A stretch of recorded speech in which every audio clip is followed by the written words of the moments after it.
Isang matagumpay na talakayan tungkol sa anti-illegal drugs, anti-terorismo at mga paalala sa crime prevention para sa mga residente ng Barangay Dayawan, Marawi City ang isinagawa ng Marawi City Police Station sa Barangay Dayawan, Marawi City nito lamay 23 ng Setyembre taong kasalukuyan. Ang naturang aktibidad ay naging inisyatibo ni Police Lieutenant Muhyiddin G. Pagayawan, Chief of Police, katuwang ang mga barangay officials at iba pang residente ng naturang lugar. Layunin ng talakayang ito na magbigay kaalaman sa mamamayan hinggil sa masamang epekto ng paggamit ng iligal na droga, terorismo at iba't ibang uri ng kriminalidad upang mapalakas ang kanilang kamalayan at kahandaan laban sa mga banta sa kapayapaan at kaayusan.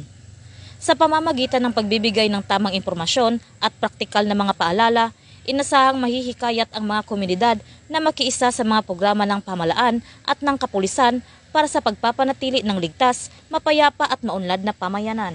Mula rito sa reyon ng Bangsamoro, ako ang inyong PNN correspondent, Patrolwoman Judy Ann Alibo, alagad ng batas, tagataguyod ng Balitang Pulis.